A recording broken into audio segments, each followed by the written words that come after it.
पीछे पीछे पीछे पीछे पीछे ना, पीछे आइए। तो आइए चलिए अब लैंप लाइटिंग की तरफ हम लोग सभी लोग आगे बढ़ेंगे, दीप प्रज्वलित करेंगे, क्योंकि हमारा मानना है कि किसी भी शुभ काम की शुरुआत को गणपति बप्पा को याद करके करते हैं। तो मैं चाहूंगी कि गणपति बप्पा को याद करते हुए हमारे हट जाइए, आप लोग हट जाइए। हम लोग दीप प्रज्वलित करते हुए शुरुआत करें आज के दिन की, उद्घाटन करेंगे। हट जाइए कैमरा हटाइए ना भाई, कैमरा किसका उधर रहा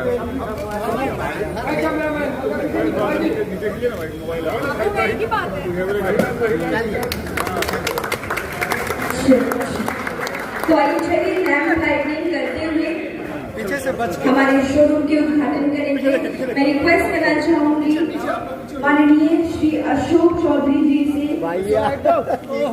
हमारे रीजनल मैनेजर मिस्टर शोभन भैया फोन थोड़ा सा पीछे, मैम है, श्रेयान कुणाल सर, मैं आप सभी लोगों को रिक्वेस्ट करूंगी और ये हमारे कहना चाहूंगी आज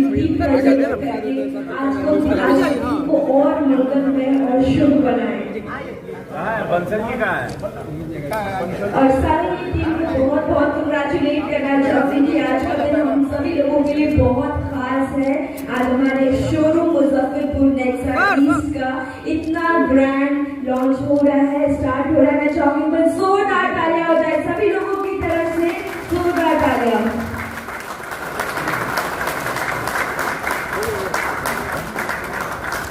तो हम देख सकते हैं कितनी खूबसूरती से उद्घाटन किया जा रहा है और लैंप लाइटिंग के साथ दिन की बहुत ही खूबसूरत शुरुआत की जा रही है। बहुत बहुत स्वागत करना चाहेंगे हमारे बीच में हमारे चीफ गेस्ट होंगे और मैं चाहूंगी कि हमारे चीफ गेस्ट उनको बुके के साथ सम्मानित करें और हमारे बीच यहाँ पे पाक है तो पाक पहनाते हुए हमारे बीच जितने लेबर्स है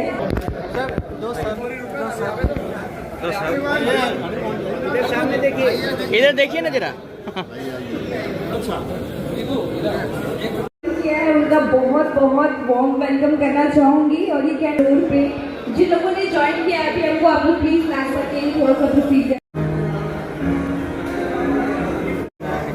एक साथ आज हमारे बड़े भाई राजा बाबू के सुपुत्र दुर्गू जी का ये शोरूम का उद्घाटन हुआ है। नेक्सा पहले से ऑलरेडी मारुति का चल रहा है। नेक्सा का दूसरा सेगमेंट है, मारुति का दूसरा सेगमेंट है। नीचे करो, नीचे करो ना। पहले उस पार में एक नेक्सा था, अब इस पार में नेक्सा हो गया। शहर में जो हुआ ये बहुत खुशी की बात है। शहर हमारा बढ़ रहा है, उद्योग व्यापार के नजर ये शहर भी बढ़ रहा है।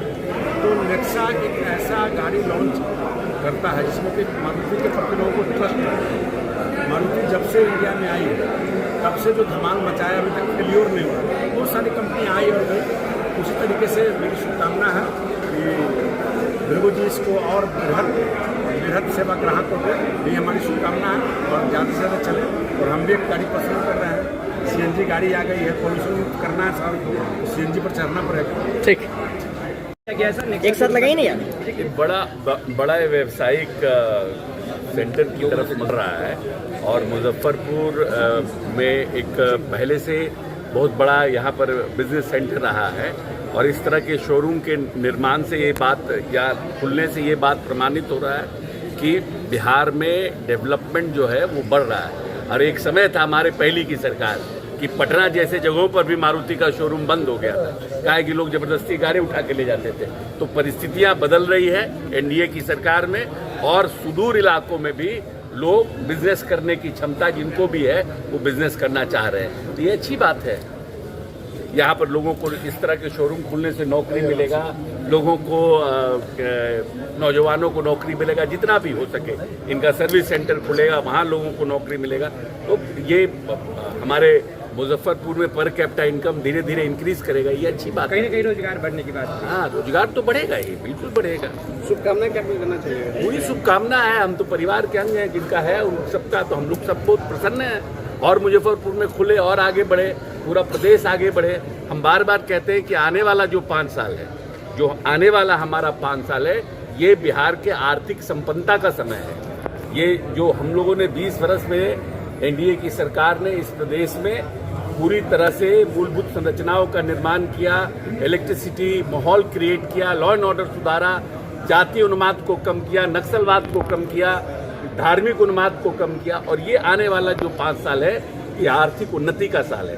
तो जो हम 7 साल पर कैपिटा इनकम पे बिहार था जब नीतीश जी को ये बिहार मिला था, और आज लगभग हम लोग 54,000 पर आ गए हैं। तो निश्चित रूप से ये जो 5 साल है ये हमारे आर्थिक उन्नति का साल है। इसीलिए इस आने वाले 5 साल में कॉन्शियस होकर, होशियार होकर के फिर से वैसी सरकार बनाना है जो लूटपाट में विश्वास न करे, जो शोरूम से गाड़ियों को उठाने में विश्वास न करे। सर इस वक्त हाल में आप देख रहे हैं सर तनाव बढ़ते जा रहा है सर। पाकिस्तान सर आतंक का हब बनते जा रहा है सर। हमारे सेना को लेकर क्या कहेंगे सर? सेना के गुरूर पर हम सबको गुरूर है, और जिस तरह से प्रधानमंत्री जी, सेना ने जिस तरह से पाक ऑक्युपाइड कश्मीर में लश्कर तोयबा सहित जितने भी टेररिस्ट ऑर्गेनाइजेशन थे, क्योंकि बार बार इंटरनेशनल जो हमारे मंच रहे हैं वहाँ पर भारत कहता रहा है कि पाक ऑक्युपाइड कश्मीर से टेररिज्म को न सिर्फ प्रशिक्षण दिया जाता है बल्कि उनको फंडिंग भी किया जाता है। उसको रोकना चाहिए, लेकिन पाकिस्तान सुनने का काम नहीं कर रहा था।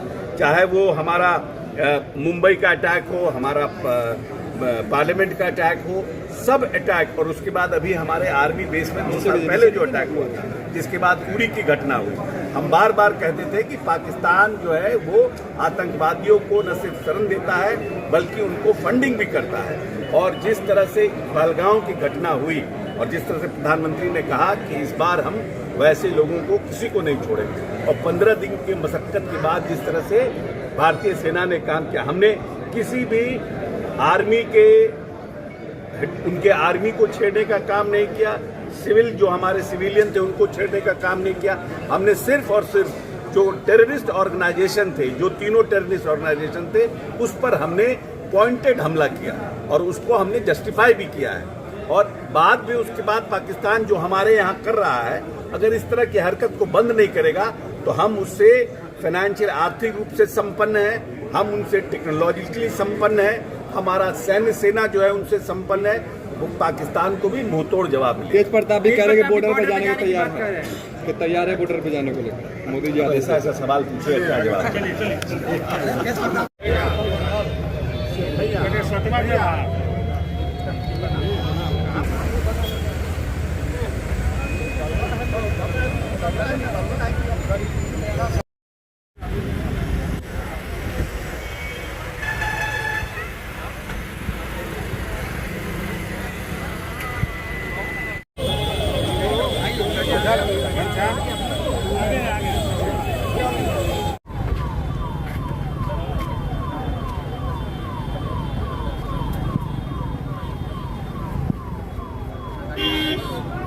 सर